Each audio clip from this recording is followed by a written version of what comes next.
हामी यहाँ सबैजना आज विश्वासीहरू छैनौँ, तर पनि हामी सबैजना परमेश्वरकै सन्तान हौँ। अनि वचनको खण्डमा जानुभन्दा पहिला सबैजनालाई मेरी क्रिसमस। हस्, धन्यवाद। आज हामी विशेष दिनमा छौँ अनि सबैभन्दा दिक्क लाग्दो र बोर लाग्दो समयमा आइपुगेका छौँ है। अघि गीत सुन्यौँ, नाच्यौँ, गायौँ। अब परमेश्वरको वचन भनेपछि अलिकति एकजना बोलिरहेको हुन्छ, अरू सुन्ने मात्र हुन्छ, अनि दिक्क लाग्छ। विश्वास गर्न पनि दिक्क लाग्छ, विश्वास नगर्न पनि दिक्क लाग्छ। नाच्न पाए हुने, गीत गाउन पाए हुने भन्ने बेलामा यो वचन सुन्ने चाहिँ भाग अलिक चाहिँ मन पर्दैन। तर हामी विश्वासीहरूको जीवनमा सबैभन्दा मुख्य भाग फेरि हो, किनकि वचन भने हामी जुन भन्छौँ यसलाई हामी परमेश्वरको वचन भन्छौँ। किनभने परमेश्वर स्वयं बोल्नु भएको कुरा चाहिँ हामी बाइबलमा प्राप्त गर्न सक्छौँ। परमेश्वर हामीसँग के बोल्नुहुन्छ, के बोल्न चाहनुहुन्छ, के बोल्दै हुनुहुन्छ भन्ने कुरा चाहिँ बाइबलले मात्र स्पष्ट पार्छ। संसारको हरेक धर्मशास्त्रमध्ये एउटा सिर्फ बाइबलमा त्यो हो जसले चाहिँ के त परमेश्वरको वचन हुँ भन्ने दाबी गर्दछ है। अब हामी त्यही सुन्न गइरहेका छौँ। अनि आजको वचनको शीर्षक छ, सबभन्दा पहिला शीर्षक भन्नुभन्दा अगाडि प्रश्न गर्न चाहन्छु हामी सबैजनालाई, येशू ख्रीष्ट किन जन्मनुभयो? हेर्न, यो विश्वासीहरूले भन्दाखेरि चाहिँ हामीलाई मुक्ति दिन भन्छौँ, तर हामी विश्वास नगर्नेको लागि चाहिँ अलिकति के हो जन्मनु त भयो। धेरै जन्मेका छन् कति मान्छेहरू, कति प्रभुहरू, कति ईश्वरहरू जन्मेका छन्। त यसो पनि जन्मनु भयो, के नयाँ कुरा भयो र भन्ने कुरा लाग्छ। तर नयाँ छ, किनभने हरेक अरू धार्मिक ईश्वरहरू भनौँ, प्रभुहरू भनौँ, जब उनीहरू जन्मिए, उनीहरू जब संसारमा आए तब उनीहरू धर्मीहरूको लागि आए। जो धर्मी हो त्यसलाई स्वीकार्न आए, जो पापी हो पापलाई नष्ट गर्न आए। आजको वचनको शीर्षक छ, येशू पापीहरूलाई मुक्ति दिन यस संसारमा आउनुभयो। आमेन। बाइबल मात्र यस्तो एउटा पुस्तक हो जसले पापीलाई पनि स्थान दिएको छ। तपाईँ अरू जुनै सिके धर्मशास्त्रहरू पढ्नुहोस्, त्यो पापी भनेको नरजानलाई मात्रै हो। तर बाइबलले मात्र के त पापीहरूलाई पनि एउटा अवसर दिएको छ। धर्मीहरू त आफसे आफ गइहाल्छ नि, अब पापीको कसले चिन्ता गर्ने हो। येशू ख्रीष्ट चाहिँ के त पापीहरूको लागि यस संसारमा आउनुभयो। भाइ त्यो मेरो मोबाइल दिनुहुन्छ कि मेरो मोबाइल अर्को त्यो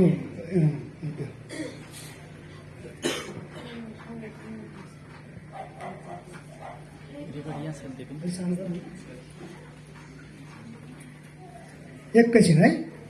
हाम्रो चाहिँ यहाँ वचनहरू बाँड्दाखेरि चाहिँ रेकर्ड गर्ने चलन छ। रेकर्ड गरेपछि फेरि हामी जाने हाम्रो चर्चको चाहिँ एउटा ग्रुप छ, मेसेन्जर ग्रुप, त्यसमा हाल्छौँ। अनि फेरि हामी दोहोऱ्याएर सुन्न सकौँ, फेरि बुझ्न सकौँ भनेर हामीले हाल्ने गर्छौँ। त्यसै कारण फेरि म रेकर्ड गर्दैछु यहाँ है। त म कहाँ थिएँ त भन्दाखेरि येशू ख्रीष्ट के त संसारमा पापीहरूको लागि चाहिँ आउनुभयो है। यो कुरालाई हामी हेर्नेछौँ। तर त्योभन्दा पहिला हामी एउटा कुरा सोचौँ कि हामी यहाँ क्रिसमसको लागि भेला भएका छौँ। विश्वासीहरू त अब उहाँलाई थाहा छोडिसक्यो अरे यसको बारेमा, तर विश्वास गर्नु भएको छैन। उहाँहरूको लागि क्रिसमसको अर्थ के हो? हामी पहिला छोटो यो भन्न चाहन्छु, किन चाहिँ हामी आज भेला भएका छौँ? किन आज चर्चमा जाउँ, रमाइलो हुन्छ, नाचगान हुन्छ, खानपिन हुन्छ, रमाइलो हुन्छ भनेर रमाइलो गरेर मात्रै आएको हौँ कि के चाहिँ छ त्यो? किन चाहिँ क्रिस्चियनहरू यस्तो हरेक हप्ता पनि भेला हुन्छन् अनि क्रिसमस भनेर धुमधामसँग मनाउँछन्? किन होला भन्दाखेरि सबैलाई थाहा छ कि येशू ख्रीष्ट जन्मनु भएको, तर बाइबलले प्रश्न भन्छ कि यहाँ कुनै पनि मानिसको जन्म भएको होइन, स्वयं परमेश्वर चाहिँ मानिसको रूपमा जन्म लिनु भएको। क्रिसमसको अर्थ यो हो कि परमेश्वर मानिसको रूपमा, येशू भन्ने जो व्यक्ति हुनुहुन्छ उहाँ चाहिँ ईश्वर हुनुहुन्छ सुरुदेखि नै, र ईश्वरले के त शरीर धारण गरेर मानिस बन्नु भएको है। यहाँ तपाईँलाई अलिक अचम्म पनि लागिरहेको होला, अरू मण्डलीमा अथवा अब हामी सपिङ कम्प्लेक्सतिर जाउँ, कति घरतिर जाउँ, अरू मण्डलीमा जाउँ, अगाडि के अरे क्रिसमस ट्री बसिरहेको हुन्छ, सान्टा क्लज हुन्छ। यहाँ छैन, किनकि हामी सान्टा क्लज र क्रिसमस ट्रीलाई महिमा दिनलाई भेला भएको होइनौँ। हामी केवल येशू ख्रीष्टलाई महिमा दिन भेला भएको हो। यसै कारण जो यहाँ आउनुहुन्छ, यहाँ अरूले केही पनि नदेखे पनि येशू ख्रीष्टलाई देख्नुहुन्छ। होइन के हुन्छ, ए क्रिसमस ट्री रहेछ, जब क्रिसमस आउँछ क्रिसमस ट्री हुनैपर्छ, सान्टा क्लज हुनैपर्छ, हुनु पर्दैन, त्यहाँ येशू हुनुपर्छ। जुन मान्छेहरूले बाहिर क्रिसमस मनाउँछन् त्यहाँ येशू छैन।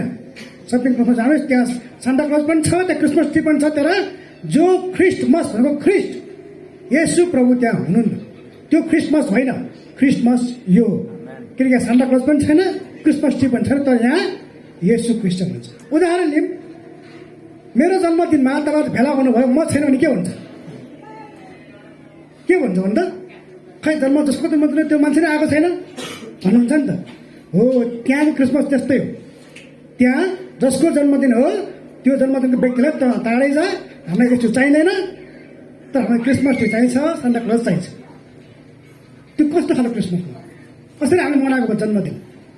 तर हाम्रो यो क्रिसमसमा चाहिँ येशू ख्रीष्ट हुनुहुन्छ, अरू छैन, किनकि यो येशू ख्रीष्टको जन्मदिन हो। आजको दिन भनेर अब आजको दिन भन्न मिल्दैन, तर येशू ख्रीष्ट चाहिँ यस संसारमा हामीलाई उद्धार र मुक्ति दिनलाई जन्मनु भएको हो। यही हो क्रिसमस। अब फेरि जाउँ, येशू ख्रीष्ट पापीहरूलाई मुक्ति दिन के त यस संसारमा आउनुभयो। बाइबलको एउटा पुस्तक छ जसलाई हामी तिमोथी भन्छौँ। पावल भन्ने व्यक्तिले तिमोथीलाई लेखेको पत्र, अनि पहिलो तिमोथी 1:15 पावलले यसरी भन्छन्, यो विश्वासयोग्य र हर प्रकारले ग्रहण योग्य वचन हो, ख्रीष्ट येशू पापीहरूलाई मुक्ति दिन यस संसारमा आउनुभयो, जसमध्ये मुख्य म नै हो। हेरे, पावल भन्ने व्यक्तिले यस्तो कुरा यहाँ ध्यान दिनु, विश्वासीले पनि सबैले पनि, यो विश्वास योग्य र हर प्रकारले ग्रहण योग्य वचन हो। तपाईँ स्वीकार्नुहुन्छ भने यो कुरालाई स्वीकार्नुहोस्, विश्वास गर्नुहुन्छ भने यो कुरालाई विश्वास गर्नुहोस्। के विश्वास गर्ने, के कुरा ग्रहण गर्ने? जुन वचन भनिन्छ त्यो वचन चाहिँ परमेश्वर जे बोल्नुहुन्छ त्यसलाई बाइबलले वचन भन्छ। हो, तपाईँ ग्रहण गर्न चाहनुहुन्छ भने, विश्वास गर्न चाहन्छु भने तपाईँले यस कुरालाई विश्वास गर्नुहोस् कि ख्रीष्ट येशू पापीहरूलाई मुक्ति दिन यस संसारमा आउनुभयो। क्रिसमसको अर्थ यो कि पापीहरूलाई उद्धार र मुक्ति दिनलाई उहाँ यस संसारमा जन्मनु भएको हो। र पावल भन्ने व्यक्तिले के भन्छ भन्दाखेरि, जसमध्ये मुख्य म नै हो। अब हामी एकछिन जाउँ, जुन व्यक्ति पावलले भनेका छन् त्यो पावल कस्तो मान्छे थिए? सबभन्दा पापी, मुख्य पापी मै हुँ भनेर उनले भनेका छन्। हामी जब पावलबाट हामी बुझ्छौँ भने पावल चाहिँ एउटा यस्तो धार्मिक व्यक्ति थिए। उनी यहुदी के अरे धर्म मान्ने व्यक्ति, इजरायलमा जन्मेका। अझ उनले के त भन्दाखेरि फरिसी भन्दा पनि फरिसी हो। फरिसी भनेको त इजरायलको एउटा धार्मिक गुरु थिए। येशू ख्रीष्टको पालामा फरिसी भन्ने एउटा धार्मिक झुन्ड हुन्थ्यो, त्यहाँ चाहिँ धार्मिक गुरु थिए। र यति उनी धार्मिक व्यक्ति थियो कि परमेश्वरको हरेक वचन पालना गर्ने, पापै नगर्ने, केही पनि पाप, केही पनि कुरा उनले बिराएन। एकदमै धार्मिक व्यक्ति, परमेश्वरको हरेक आज्ञा पालना गर्ने, र उनको लागि यहुदी धर्म नै सबैभन्दा मुख्य र एक मात्रै धर्म हो। अरू धर्म चाहिँ सबै कुनै पनि धर्म छैन। यसै कारण उनले के गर्छ भन्दाखेरि क्रिस्चियनहरूलाई उनले सताउन थाले, पक्रेर झेलखानामा हाल्न थाले, उनीहरूलाई विभिन्न खालको चाहिँ दुःख दिन थाल्यो। हेर्नुहोस् है, धार्मिक व्यक्ति तर उनलाई क्रिस्चियन चाहिँ मन नपर्ने, किनभने उनीहरूको लागि यहुदीहरू मात्रै साँचो र सत्य धर्म हो, अरू त्यो यो क्रिस्चियनहरू भनेको झुटा हो। अनि त्यो व्यक्ति क्रिस्चियनहरूलाई नै दुःख दिन्छु, पक्रिन्छु भनेर चाहिँ के त दमस्कस भन्ने ठाउँतिर गएको हुन्छ। अनि जाँदाखेरि बाटोमा येशू ख्रीष्टले उनलाई दर्शन दिनुहुन्छ। जब दर्शन दिनुहुन्छ अनि पावलले के त चिन्छन् कि ओहो, जसलाई मैले के अरे दुःख दिइरहेको छु, जुन क्रिस्चियनहरूलाई, जुन येशू नामलाई मैले चाहिँ एकदमै के त रोक्न खोजिरहेको छु, तर त्यो नै येशू प्रभु मलाई दर्शन दिनु आउनु। उहाँ साँचो प्रभु उहाँ नै हो रहेछ भनेर उनले विश्वास गर्छ र उनले बाइबलको नयाँ हामी करार भन्छौँ, नयाँ करारको 27 मध्ये 13वटा पुस्तक उनले लेखेका छन्। भनेको मान्छे के त भन्दाखेरि उनी क्रिस्चियन विरोधी पहिला, तर पछि उनी क्रिस्चियन बने, किनकि उनले जब येशू ख्रीष्टलाई दर्शन पाए र उनले जब चाहिँ सबै ती बाइबलहरू पढ्न थाले पढ्नेकारहरू, तब त्यहाँ चाहिँ यो सबै येशू ख्रीष्टको बारेमा भनिएको रहेछ भन्ने थाहा पाए र उनले विश्वास गरे। र बाइबलमा 13वटा पुस्तक लेख्ने व्यक्ति, त्यस्तो धार्मिक व्यक्ति, त्यस्तो आत्मिक व्यक्ति, पापै सकेसम्म नगर्ने व्यक्ति, परमेश्वरको आज्ञा उल्लङ्घन नगर्ने व्यक्तिले के भन्छ त पापीहरूमध्ये मुख्य म नै हो। पावल यदि पापी थियो भने उसलाई के त अब मुक्तिदाता अथवा उद्धारकर्ता चाहियो। जब उनले म पापी हुँ भने त उनले के भने त भन्दाखेरि म पापी हुँ, मलाई अब पापबाट छुटकारा दिने कोही चाहिन्छ र उनले त्यो चाहिँ येशू ख्रीष्टमा पाए हो। यदि पावल जस्तो धार्मिक व्यक्ति पनि पापी हो भने तपाईँ र म त धेरै परका व्यक्तिहरू, हामी सबैलाई पनि येशू ख्रीष्ट चाहिन्छ, किन हामी सबैजना पापी अधर्मी। अब हेर्नु यहाँ अचम्मको कुरा के छ भन्दाखेरि बाइबल एउटा यस्तो खालको पुस्तक हो, तपाईँले हामी त्यही भएर सबैले बाइबल पढ्नै पर्छ भन्छौँ। बाइबल ठ्याक्कै उल्टो छ के, हामी जुन संसारमा छौँ यहाँ सिकाइने कुरा, यहाँ देखाइने कुरा भन्दा बाइबल उल्टो छ। यहाँ चाहिँ तीर्थधाम गर्नुपर्छ, धर्मी बन्नुपर्छ, यो गर्नुपर्छ, दान धर्म गर्नुपर्छ, अनि बल्ल पुण्य पाइन्छ भनेर भन्ने गरिन्छ। काम तर आफूले गरेको कामले के त उद्धार र मुक्ति खोज्नेहरू हामी छौँ। सकेसम्म यो धर्म गरौँ, सकेसम्म त्यो कर्म गरौँ, तर के त जति गरे पनि हाम्रो धर्म कहिले पनि सकिँदैन, किनकि गरेको गरे गराउनुपर्छ। किन भन्दाखेरि हामी सबैजना पापी छौँ। यसैले बाइबलले भन्छ कि के त भन्दाखेरि येशू ख्रीष्ट चाहिँ पापीलाई मुक्ति दिन आउनुभयो। हेर्नुहोस् है, मुक्ति दिन, किनकि बाइबल चाहिँ उल्टो छ। तपाईँले सबभन्दा पहिला म धर्मी छु भनेर म पापी छु भनेर स्वीकार गर्नु पर्यो, अनि बल्ल येशू ख्रीष्टको आवश्यकता पर्छ। तर जसलाई म धर्मी हुँ, मैले अस्ति भर्खर यति दान दिएँ, म उता गएर तीर्थ गराएँ, मैले यस्तो गरेँ उस्तो गरेँ, आफ्नै काममा विश्वास गर्नेहरूको लागि येशू ख्रीष्ट चाहिँदैन। किनकि येशू ख्रीष्ट पापीलाई भनेको जो म चाहिँ पापी हुँ, मलाई चाहिँ मेरो पापबाट मुक्ति दिने कोही चाहिन्छ भन्ने व्यक्तिहरूको लागि चाहिँ येशू ख्रीष्ट आउनु। किन भन्दाखेरि बाइबलले के भन्छ भने पाप चाहिँ याद गर्ने, पाप के हो? उदाहरण म फेरि भन्न चाहन्छु एक दुईवटा कुरा, त्यहाँबाट भन्न पहिला उदाहरण लिउँ। तपाईँलाई 100 डिग्रीभन्दा बढी ज्वरो आयो, तपाईँको बिपी ब्लड प्रेसर कहिले घट्ने कहिले बढ्ने भयो, तपाईँको सुगर छ, ग्यास्ट्रिक छ, थाइरोइड छ, अल्सर छ, तपाईँ के गर्नुहुन्छ? डक्टरमा जान्न भन्न बस्नुहुन्छ? होइन, तपाईँ डक्टरमा जानुहुन्छ, औषध ल्याउनुहुन्छ, खानुहुन्छ, निको हुनुहुन्छ। अब भने त्यो भन्नु पनि अझै डरलाग्दो रोगहरू, टिबीको कुरा गरौँ, निमोनियाको कुरा गरौँ, क्यान्सर, अब सबभन्दा अहिलेको एकदम फैलिएको कोरोना भाइरस, यो लाग्यो भने हामी हत्ता र पत्ता कसरी हुन्छ? हामीले जीवनभर औषधि खाएर डक्टरलाई आफ्नो धाएर बस्नुपर्ने हुन्छ, किनकि हामी सबैलाई आफ्नो शरीरको एकदमै माया लाग्छ। हाम्रो शरीर सधैँभरि बाँचिरहोस्, हामीलाई रोग नलागोस् भन्ने हामीलाई लागिरहन्छ है।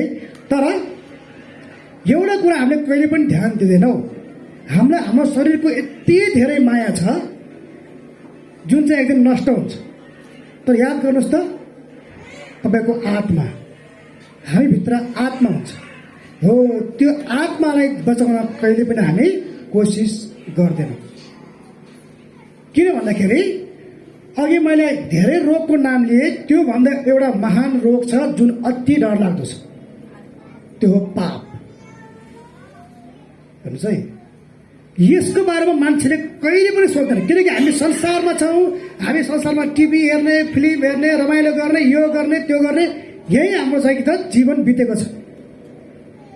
हामीलाई जुनसुकै धर्मको हो भने हाम्रो धर्मको पुस्तकमा के सिकाउँछ, के बताउँछ, हामीले कहिले पनि सोध्दैन, किनकि संसारको कामले हामीलाई ईश्वरबाट टाढा लैजानु। अब पापको कुरा आयो, सबभन्दा डरलाग्दो रोग यो पाप हो। तपाईँलाई क्यान्सर हुन्छ, डक्टरकोमा जानुहुन्छ, तपाईँलाई निमोनिया हुन्छ डक्टरकोमा जानुहुन्छ, पाप हुन्छ तपाईँ कहाँ जानुहुन्छ? तपाईँ आफ्नो धर्मशास्त्रलाई आफ्नो धर्मलाई गर्नुहुन्छ भने तपाईँ त नर्क सियर भयो कि तपाईँ पापी हो। तपाईँ स्थान छैन त्यहाँ, धर्मीको लागि मात्रै स्थान हो त्यहाँ हो। तपाईँ अब यहाँ एक्लो भयो किन हामी कोही पनि बाइबल भन्छ कोही पनि धर्मी छैन। अहिले म लिस्ट भन्छु पापको के हुन्छ भन्ने कुरा, कोही पनि धर्मी छैन। बाइबलले भन्छ एकजना पनि धर्मी छैन, सबैजना पापी हो भने अब चाहिँ हाम्रो पापको डक्टरलाई भेट्ने कि नभेट्ने यो कुरा। अब एउटा कुरा अचम्म के छ अरे अन्त के भन्छ अरे जो बिरामी हो ऊ डक्टर खोज्दै हिँड्नुपर्छ। थाइरोइडको कहाँ छ डक्टर, हड्डीको कहाँ छ, नसाको कहाँ छ, फरक फरक यो राम्रो छ कि त्यो राम्रो छ कि विभिन्न होइन डक्टरको नाम छ। डक्टरहरू जति नाम चल्यो उति पैसा खर्च भयो। तर अचम्म कुरा क्रिसमसमा चाहिँ डक्टर स्वयं पापीलाई खोज्याउनु भयो, रोगीलाई खोज्याउनु भयो।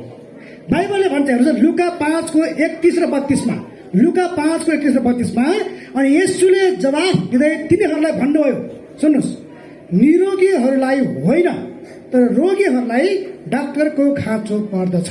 होइन त? निरोगीलाई होइन, रोग नलाग्नेलाई किन चाहियो? जो रोगी छ उसलाई डाक्टरको खाँचो पर्छ। म धर्मीहरूलाई होइन तर पापीहरूलाई पश्चातापको निम्ति बोलाउन आएको हुँ। यो डक्टर चाहिँ खोज्दै आउनु भएको छ।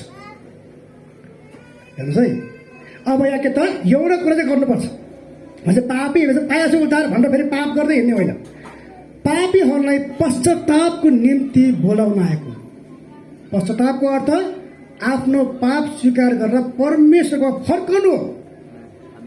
किनकि परमेश्वर नै हाम्रो सृष्टिकर्ता हुनुहुन्छ। याद गर्नुहोस्, एकदमै दिमागमा ठन्डा खाली गरेर सोच्नुहोस् त, हामीले जब जति पनि वरपर गएर हामी पुज्छौँ नि त्यो सबै पहिले यी भाका सृष्टि गरिएका थोकहरू हुन्। किनकि सृष्टिकर्ता माथि हुनुहुन्छ। जति पनि कुरा यहाँ छ सबै सृष्टि भइसक्यो भन्नु खोजेको।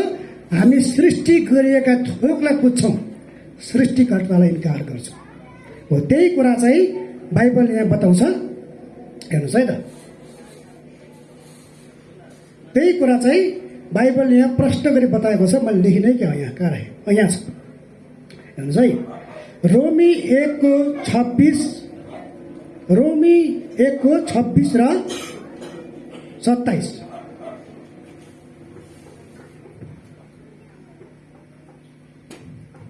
एकछिन है, यहाँ अलिकति उभिन्छ।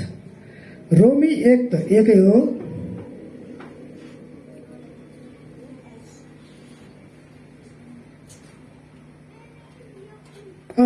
यही छ तर यहाँ मिस्टेक भएर छ। ठिक छ, रोमी 1:19 म पढ्थेँ त। यहाँ मैले भने कि मानिसहरू सृष्टि गरिएका थोकलाई पुज्छन्, विभिन्न आकारका। किनकि मान्छे देख्न चाहन्छ कि मेरो ईश्वरलाई म देख्न सकूँ। त्यो मात्र होइन, मेरो ईश्वरलाई म बनाउन सकूँ।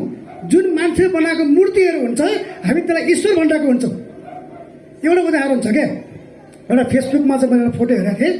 एउटा दलितले जो अब फलामको काम गर्ने व्यक्तिले फलामबाट मूर्ति बनाएर आउँछ। अनि उसले अन्तिममा के भन्छ, मूर्ति बनेपछि बन्न सक्ने बेलामा आजसम्म मैले तँलाई बनाएको छु तर भोलिको दिनमा तँलाई चाहिँ मैले के त मलाई बनाउनु त होस् भनेर म पुज्नेछु अरे के। हेर्नुहोस् है, आज भर्खर ताना मैले बनाइरहेको छु, जब पुरा हुन्छ भोलि गएर के त अब मलाई बनाउनु त होस् भनेर मैले पुज्छु अरे के। यस्तै हेर्नुहोस् यहाँ हेर रोमी 1:19 किनभने परमेश्वरको विषयमा जे जान्न सकिन्छ त्यो तिनीहरूमा प्रकट भएको छ, किनकि परमेश्वरले त्यो तिनीहरू कहाँ प्रकट गर्नु भएको छ। किनभने संसारको उत्पत्तिदेखि नै उहाँका नदेखिने गुणहरू अर्थात् उहाँका अनन्त शक्ति र परमेश्वरत्व छर्लङ्ग देखा परेका छन्, सृष्टि गरिएका कुराहरूद्वारा जानिएका छन्। यसकारण तिनीहरूलाई कुनै बहाना छैन। खोइ त परमेश्वर म देख्दिनँ, बहाना छैन। किनकि सृष्टि गरिएका थोक जति पनि छ, आहा तारा हेर्नु त, घाम हेर्नु त, सूर्य हेर्नु त, डाँडा काँडा हिमाल हेर्नु त, आफै भयो। सृष्टि गरेका थोकबाट परमेश्वर छर्लङ्ग देखिनुहुन्छ। यसै कारण चाहिँ परमेश्वर छैन भन्ने कुनै बहाना छैन। अब हेर्नुहोस् के भन्छ, किनभने परमेश्वरलाई जानेर पनि तिनीहरूले उहाँलाई तिनीहरूले उहाँलाई परमेश्वरलाई झैँ महिमा दिएन, न त धन्यवादी नै भए, तर तिनीहरू आफ्ना विचारहरूमा व्यक्तमा भए। कसरी भए? र तिनीहरूको मूर्ख हृदय अध्यारो भयो। बुद्धिमान छौँ भन्ने दावी गर्दै तिनीहरू मूर्ख बने। अब सुन्नुहोस्, र अविनाशी परमेश्वरको महिमालाई, हेर्नु है, अविनाशी कहिले पनि नाश नहुने परमेश्वरको महिमालाई विनाशी मानिस, चराचुरुङ्गीहरू, चारखुट्टे जनावरहरू र घिस्रिने जन्तुहरूको मूर्तिको रूपमा परिवर्तन गरे। अविनाशी परमेश्वर, कहिले पनि नाश नहुने परमेश्वरलाई मेरो परमेश्वर मानिस हो, चराचुरुङ्गी होइन त, चारखुट्टे जनावर र घिस्रिने जन्तुहरू, मान्छेको आकार भएको मेरो देवता भन्न लागिरहेछन् होइन, चरा गरुड भनेर लागिरहेछन्, गाई भनेर मान्छेले पुजिरहेका छन्, अरू त अरू घिस्रिने सर्पलाई पनि पुजिरहेछन्, रुखलाई पनि पुजिरहेछन्। किनकि जो त्यो सबै कुरा सृष्टि गर्ने परमेश्वर हो भनेर चाहिँ खै परमेश्वर यो पो हो त होइन त। यसरी चाहिँ त मान्छेहरूले चाहिँ परमेश्वरको विरुद्धमा लागिरहेका छन्। यसै कारण कुनै पनि भावना छैन। अब पाप के हो म एकछिन भन्छु अनि जान्छ त।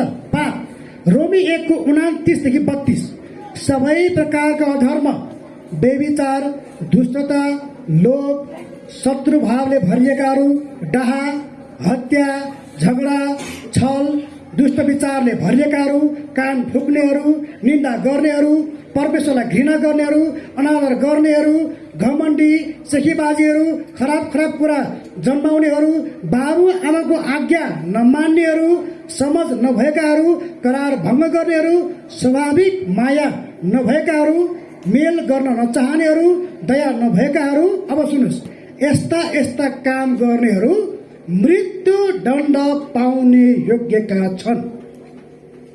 हेर्नुहोस् है, अब अरू पनि धेरै छ, तन्त्र मन्त्र गर्नेहरू होइन, मूर्ति पूजा गर्नेहरू, यो अर्कोमा पछि लिस्ट आउँछ।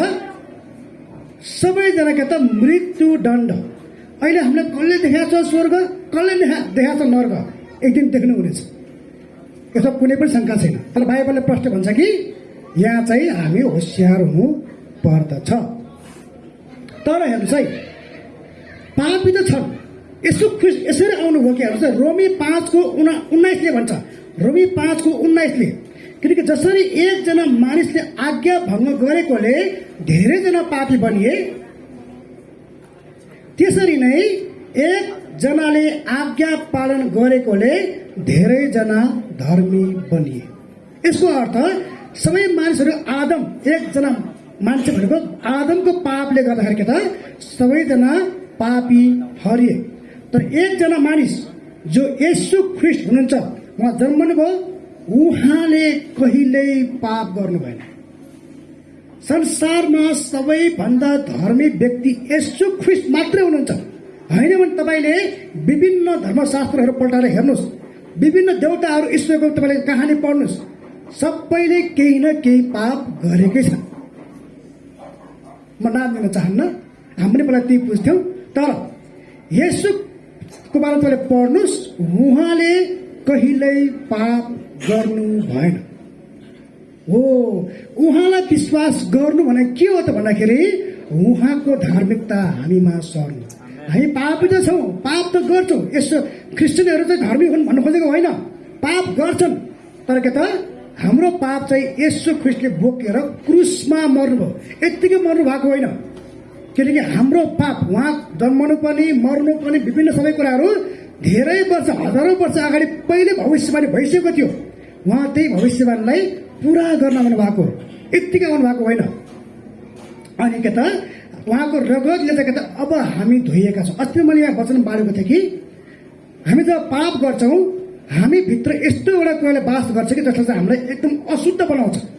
र परमेश्वर कहिले पनि पापीको अगाडि खडा हुन सक्नुहुन्न, उहाँले त्याग दिनुहुन्छ।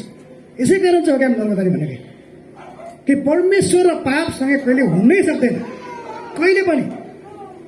तर येशू ख्रिस्टले चाहिँ के त अब एउटा पुलको काम गर्नुभयो। हामीले देख्छौँ नि क्रुस, यो क्रुसको पनि अर्थ छ आफ्नो।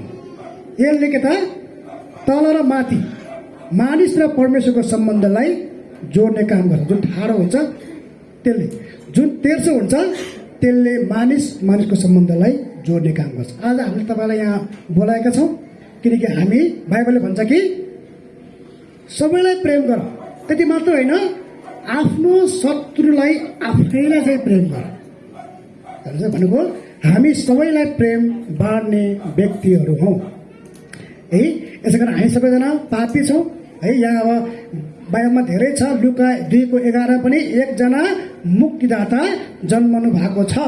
फेरि मत्तीको पुस्तकले भन्छ कि उनले पुत्र जन्माउने छिन्, उहाँको नाम येशू राख्नु, उहाँले आफ्ना जनहरूलाई तिनीहरूका पापबाट मुक्त गर्नुहुन्छ।